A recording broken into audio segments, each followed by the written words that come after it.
Welcome to the deep dive, where we really try to cut through the noise, get straight to the useful stuff. That's the plan. Today, we're setting our sights on Reggaeland 2025. It's more than just a festival, isn't it? It's a whole vibe, a whole experience. Absolutely. And our mission today is pretty clear. We want to pull out all the crucial practical info you need from the official sources, make sure your festival weekend is, well, amazing and hassle-free. Exactly. We've gone through, all the official guides, the FAQs, the announcements for Reggaeland. It's just packed with really helpful details. For everyone, right? First-timers or seasoned pros. Doesn't matter. If you're going, this is the stuff you need to know. Yeah. We're basically giving you the inside track. So you can just focus on the music, the vibes, not the boring logistics. Yeah, exactly. Think of this deep dive as your shortcut, your ultimate guide to being totally clued up on every practical bit of Reggaeland 2025. Yep. We did the sifting, so you don't have to. Okay, so let's kick things off. The absolute essentials. When and where? First things first, the dates. Mark your calendar. Saturday, August 2nd. And Sunday. And Sunday, August 3rd. That's 2025. Got it. And the location. You're heading to the Milton Keynes National Bowl. It's iconic. The address is Chiffron Way, Milton Keynes, MK58AA. Okay. And you mentioned entrances, plural. Yeah, 5 of them. Knowing which one to aim for can definitely smooth out your arrival. It's a big venue. Right. Let's talk timings then, because that seems critical for festivals. Gates open when? Gates swing open at 12:00 p.m. noon, both days. And the music starts? Right away. Kicks off at 12 p.m. too, so you can get straight into it. Okay, but here's the really, really crucial one, I think. Last entry? Yes, this is non-negotiable. Right. Last entry is 6:00 p.m. sharp. 6 p.m., no wiggle room. Absolutely none. If you arrive at 6:01, you're likely not getting in. Seriously, plan around that. Wow. Okay. And the event wraps up? 10:30 p.m. each night. 10:30 p.m. So those entrances, how does planning help? Which one should people aim for? Well, the North Gate on Chaffron Way, that's generally the main foot entrance. Sure. Often the quickest if you've got a standard ticket. Okay. But if you're being dropped off, it's specific. Taxis need to go to Chesty Wold. Right. And if it's like a private hire car or just friends and family dropping you off, that's Kelvin Drive. Different spots. Good to know. Yeah. And there's also a dedicated accessible entrance over on Watling Street.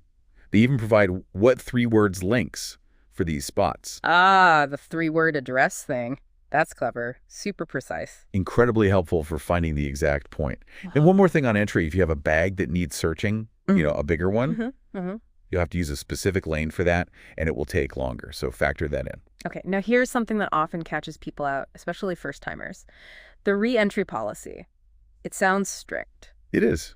And for good reason. Once you are in Reggaeland, you are in for the day. So no popping out to the car or meeting someone outside. Nope. No re-entry allowed at all. It's really important for security, but also it helps manage the flow inside. Keeps things moving. Right. Less congestion at the gates throughout the day. Exactly. The only, and I mean only possible exception is a genuine emergency, and that's totally at the discretion of the festival management. So the bottom line is plan ahead. Bring everything you'll need for the whole day. Makes sense. And when you do go in, ticket scanning, standard stuff. Pretty much. Scan your ticket. If you got a VIP ticket, though, you'll get a wristband. Ah. And that wristband must stay on for the whole weekend. Yeah. That's your pass for the VIP areas. Don't lose it. Don't take it off. Right. Okay, let's shift gears. Your festival survival kit. What to bring. And maybe even more importantly, what you absolutely cannot bring. Yes. This is crucial for getting through security smoothly and just having a good time without hassle. There's a very clear list. Okay, hit us with the don'ts first. The prohibited items. All right. The obvious stuff first. Absolutely no illegal drugs. That includes legal highs and nitrous oxide. No weapons, no flares, no fireworks, 0 tolerance, instant removal, possibly police involvement. Standard, but essential. What else? Okay, the less obvious but really important ones. No outside alcohol. None at all. And no other liquids either. No liquids. Like water. Ah, good point. The exception is water bottles. You can bring one, but it must be plastic, clear, refillable, and empty. Or sealed if it's shop-bought water. And max size is 500 milliliters. Okay. 500 milliliter, plastic, empty, or sealed. No metal bottles. No metal bottles allowed. But the good news is there are free water refill points everywhere inside, so you can stay hydrated. Good. What else is banned? Right, practical things. No large flags, especially if they have poles. No glass of any kind. No sharp-pointed umbrellas, think safety in crowds. Okay. Also, no perfumes or aftershaves in glass bottles, and generally no aerosols or sprays either. What about cameras? People love taking photos. Yeah, phone cameras are fine, obviously, but professional cameras, ones with detachable lenses, big stands, selfie sticks even, those are generally a no-go. Same for audio recording gear. Right, protecting artists' rights and, preventing obstructions. And bags. I hear festivals are getting strict on sizes. Very strict here. Your bag must be no larger than an A4 piece of paper, roughly W21 centimeter by H30 centimeter by D8 centimeters. A4 size. That's quite small. It is. Anything bigger won't be allowed in.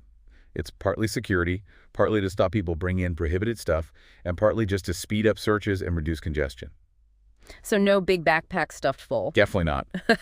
And related to that, no camping equipment, obviously, but also no camping trolleys or those big-wheeled carts people sometimes use. They just block everything up. Makes sense. Anything else surprising on the prohibited list? Let's see. No laser pens or pointers, no personal vehicles, skateboards, scooters, that kind of thing. No drones, no unauthorized flyers or marketing stuff.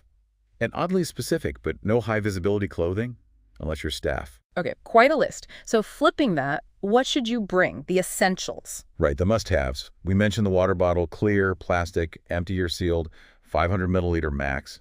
Definitely bring that. Sun cream. Always hopeful for sun. Yes. Sun cream or lotion. But it needs to be 200 milliliters or less and in its original container. Same for vape liquid or eye drops, small plastic bottles, 10 milliliters usually, and they might get tested at the gate. Okay. What else is absolutely vital? Your ticket, obviously. Yeah. And valid photo ID. You need ID for entry, maybe just to prove it's your ticket. And definitely, if you want to buy alcohol, they operate Challenge 25. Ticket ID. Their bank card. Because the whole festival is cashless. No cash accepted anywhere. Crucial. And your phone, I guess. Absolutely. Phone and a portable charger or power bank. You'll be using your phone for finding friends, maybe checking stage times online, taking photos. You don't want it dying halfway through the day. Definitely not. So those are the essentials. What about personal comfort items? Yeah, things that just make the day better. That small A4 size bag we talked about. Comfortable clothing layers are always good for UK weather. Raincoat or poncho, maybe. Always a smart bet. Hat and sunglasses, too, for sun or just looking cool. And comfortable footwear cannot be stressed enough. You'll be standing, walking, dancing. Hours and hours. Don't ruin your day with painful feet. Sensible shoes win. They really do. And maybe some earplugs. Especially if you're near the speakers or have younger people with you, it can get loud. Protect your hearing. Good shout. So the takeaway here seems to be the more stuff you bring, even permitted stuff, the longer your search will take. Exactly. Every item needs checking. Packing light, packing smart means getting in faster and starting the fun sooner. Maximize those early hours. Okay, so you've navigated the gate, you're inside the bowl, you're ready for some reggae. What's the first big thing to know about the experience inside? I think the biggest practical point is what we touched on. The whole festival is completely cashless. Right. No cash at all. Zero.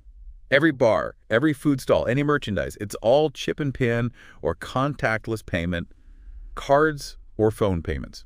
Why do festivals do that? Is it just convenience? It's partly convenience, for sure, but it's mainly about speed and security. Yeah. Transactions are way faster, which means shorter queues, especially at the busy bars. Less waiting, more dancing. Precisely. And it reduces the amount of cash handling and storage needed on site, which is a security benefit too. So make sure your card works and maybe have a backup. Good advice. Now, another common question for outdoor events, chairs. After a few hours on your feet, sitting down sounds appealing. Can you bring a camping chair? Yes, you can bring a camping chair. And this is a big, but only in specific designated areas. Okay. Not just anywhere. Definitely not. These zones are usually marked out on the outer edges of the bowl, away from the main crowds and walkways. They are absolutely not allowed in the main standing or dancing areas, especially anywhere near the main stage. Why they're strict? It's purely about crowd flow and safety. Chairs in the middle of a dense crowd are a major trip hazard and just block movement. People need space to dance and move around, especially if there was ever an emergency. So if you set up your chair in the wrong spot, stewards will politely ask you to move it to the designated zone. And you really need to follow their instructions on that. They're there to keep everyone safe and the event running smoothly. Got it. Chairs allowed, but only in the marked zones. Now, thinking about well-being, What about medical help or just basic hygiene? Yeah, super important. There will be clearly signposted medical tents and welfare tents on site. Okay. If you feel unwell or even just overwhelmed or anxious, please head straight there. The staff are trained to help with all sorts of issues. Don't hesitate. What if you need to bring prescription medication? Good question. If you have medication, especially anything that needs refrigerating or secure storage, you absolutely must contact the festival in advance. Email them. Okay, and bring it how? It needs to be in its original sealed packaging, and you must bring a copy of your doctor's note or prescription that matches your photo ID. Matches your ID. Important detail. Very. And they're strict. Do not share your medication with anyone else. That's a big no-no. Understood. And hygiene. Toilets, water. Plenty of toilets located conveniently around the site. And as we mentioned, those free water refill stations are dotted everywhere. Hence the empty bottle rule. Just keep filling up. They'll also have hand sanitizer stations, especially near the food areas, and toilets. Sounds like they've got the essentials covered. Yeah. Okay, let's talk about the journey itself. Getting to Reggaeland, and maybe just as importantly, getting home afterwards. This can be a headache if you don't plan. Oh, absolutely. Logistics are key here. The venue's on the west side of Milton Keynes. You'll see signs as you get closer, but be prepared for some temporary road closures and restrictions right around the bowl on the event days. For safety, presumably. Exactly. It manages traffic flow and keeps pedestrian areas safe. The main advice is just allow plenty of extra travel time, whichever way you're coming. So, what are the options for getting there? Let's start simple. Walking. Yep, totally doable if you're coming from Milton Keynes Central Station. It's about a 20-25-minute walk. Is it signposted? It is. Follow the signs for the pedestrian cycleway, which is Leisure Route 51. Pretty straightforward. Okay. What about drop-offs? Taxis? Friends? Remember those specific points. Taxis must use the designated drop-off pickup at Chesneywold. Chesneywold for taxis. And private hire vehicles, or if your mate's giving you a lift, that's Kelvin Drive. Don't just stop anywhere on the main roads. It causes chaos and isn't safe. Got it. Kelvin Drive for private drops. What about public transport, like buses? There's a dedicated shuttle bus service. It runs from Milton Keynes Center. The specific stop is 201 Midsummer BLVD. And that goes where? Directly to the North Gate, the main entrance of the bowl. They run from 11 a.m. until 5 p.m. heading to the festival. And getting back. The return service runs from 9 p.m. until midnight, taking you back to the town center stop. Definitely arrive early for the bus, especially during the peak times, just after gates open or right at the end. Queues can build up. Makes sense. How about coaches, like from further away? Yes, Big Green Coach is the official travel partner. They're doing return coach travel from lots of different places across the UK. What's the advantage there? It's pretty convenient. Carbon-neutral travel, which is great. But mostly, it means no stress about driving, parking, or catching the last train. They time it so you arrive before the main acts and leave after the headliners finish. So no expensive hotels needed either. Exactly. And they often have flexible payment options, like a £1 deposit scheme to secure your seat early. Worth checking out if you're coming from out of town. And finally, driving yourself. Parking. Parking is available, but it's limited. You absolutely must book it in advance when you buy your ticket, or maybe separately if available later. Don't just turn up expecting to park. And how does it work? Details come with your parking ticket, but they use a color-coded system to direct you to the right car park area. Follow the signs for your color, and again, allow extra time. Okay, so lots of ways to get there. What about getting home? That end of night rush can be tricky. It really can. Planning your exit is just as important. If you're thinking taxis, pre-booking is highly, highly recommended. Why? Won't there be loads waiting? Maybe, but demand will be huge. You could wait a long time if you haven't booked. The festival usually provides a list of local taxi company numbers. Use it. Book ahead. What about ride-sharing apps? Uber, Bolt? They do operate in Milton Keynes, yes. So that's an option. The festival estimates maybe £7–10 for a ride to the station, but surge pricing could apply. Demand will be high. Worth bearing in mind, trains, if you walked or got the shuttle back to the station. Yeah, Milton Keynes Central is the station. Now, the festival has published some late train times for Saturday and Sunday nights. Oh, useful. To what? Major routes like London, Euston, Northampton, Luton, Bedford, Birmingham, Hemel Hempstead, Peterborough, Stevenage. Quite a few key places. But there's always a but with train times. There absolutely is. You must check these times yourself closer to the event date. National Rail inquiries, train operator websites. Schedules can and do change. Don't rely on information published months in advance. Double check. Solid advice. And if you decide actually you do want to stay over, accommodation. Yeah, they suggest checking the usual places, Booking.com, Expedia, Airbnb for local options. They even list a few specific suggested hotels in the area on their website info. Book early, though. Things will get snapped up. Definitely. Now, still on the theme of getting there and getting around, accessibility is obviously a huge consideration for many people. How does Reggaeland cater for that? They seem to have put quite a bit of thought into it, which is great. As mentioned, there's that specific accessible entrance on Watling Street. Okay. And there are accessible toilets located throughout the site, including in the main access area near the viewing platform. A viewing platform for the main stage. Yes. There's a raised viewing platform at the main stage, which offers a better view for those who need it. It often has some seating, too. How do you get access to that? You need an access wristband. You typically get this by applying for and purchasing a specific access ticket, or through the personal assistance scheme. Tell us about that personal assistance scheme, the 2.1 ticket offer. That's right. If you need a personal assistant or carer to be able to attend the festival with you, they offer a complimentary ticket for that PA. How does it work? Do you just buy one ticket? No, you buy your own full-price ticket first. Then you need to apply for the free PA ticket by providing proof of your eligibility. What kind of proof do they need? Things like an access card with a +1 symbol, or proof of receiving disability living allowance, DLA, or personal independence payment, PIP, usually dated within the last 12 months. Or sometimes a specific doctor's letter outlining the need for a PA. And how you apply? You email them. The address is hello@jbmmusic.com. You send your proof of eligibility, your booking reference for your own ticket, and the name and email address of your designated personal assistant. Is there a deadline? Yes, and it's quite far in advance usually. Yeah. For 2025, they've stated Friday, June 27th. So you need to be organized and get that application in early. Don't leave it to the last minute. June 27th. Okay. What about accessible parking? That's available too. But like general parking, it's limited and must be booked in advance. You'll also need to display your valid blue badge clearly in your vehicle. And again, contact them about medication storage if needed, right? Absolutely. That advance email contact is key for medication storage, whether it's accessibility related or just a general medical need. Okay, great. Final section now. Let's talk about staying safe and staying informed while you're actually at the festival. A great time is a safe time. Couldn't agree more. Security is obviously a big focus for any large event like this. So what measures can people expect? Well, first off, those mandatory admission searches. Everyone gets searched on the way in, bags, pockets, sometimes pat-downs. Refusal means no entry. Simple as that. Standard procedure. Yep. Inside, the site is monitored by CCTV, and crucially, you'll see lots of stewards around in high-vis jackets. They're the people to talk to. Absolutely. They're your first point of contact for any questions, directions, reporting concerns, or if you need help. They're there to assist you, so please be cooperative and follow any instructions they give. It's for everyone's safety. What about emergencies? There are clear emergency procedures in place.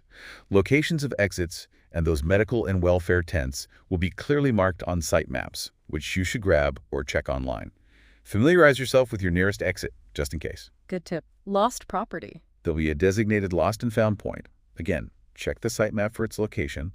If you lose something, head there. If you find something, please hand it in there. And just general crowd awareness. Yeah, just be mindful of others. It can get crowded, especially near the front of stages. Avoid pushing or surging. Keep pathways clear. Don't block exits.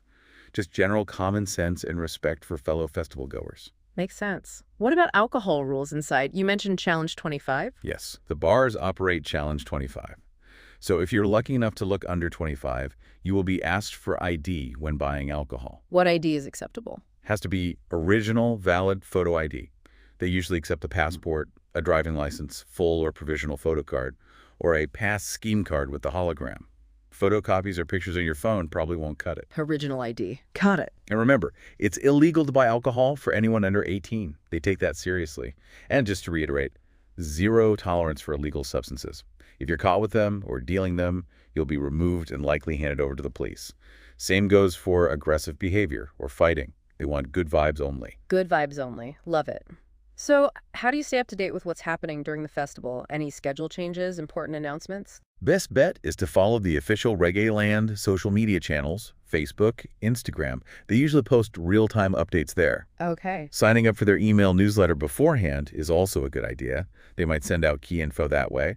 And once you're on site, listen out for announcements over the PA system. Especially for emergencies or major changes. Exactly. Pay attention if you hear official announcements being made. And if people have questions before the festival, or maybe even during if they can get signal, is there a contact? Yeah, that same email address is the main point of contact for inquiries. hello@jbmmusic.com. Perfect. Wow. That is a lot of detail. It really highlights how much planning goes into making a festival like Reggaeland happen smoothly. It's a massive logistical operation, absolutely. But knowing all these practical points beforehand, it just takes the Welcome stress to the away, deep doesn't dive. it? It really where does. we, It lets you just relax and really enjoy try the to cut music, through the knowing noise, you've got the basics get covered. straight to the useful Precisely. stuff. Thorough That's the plan. preparation with this Today, kind we're of setting our insight means sights less on worry, Reggaeland smoother sailing 2025. through the It's gates and around the site, and ultimately just more time soaking in those incredible reggae vibes and making amazing memories. That's what it's all about.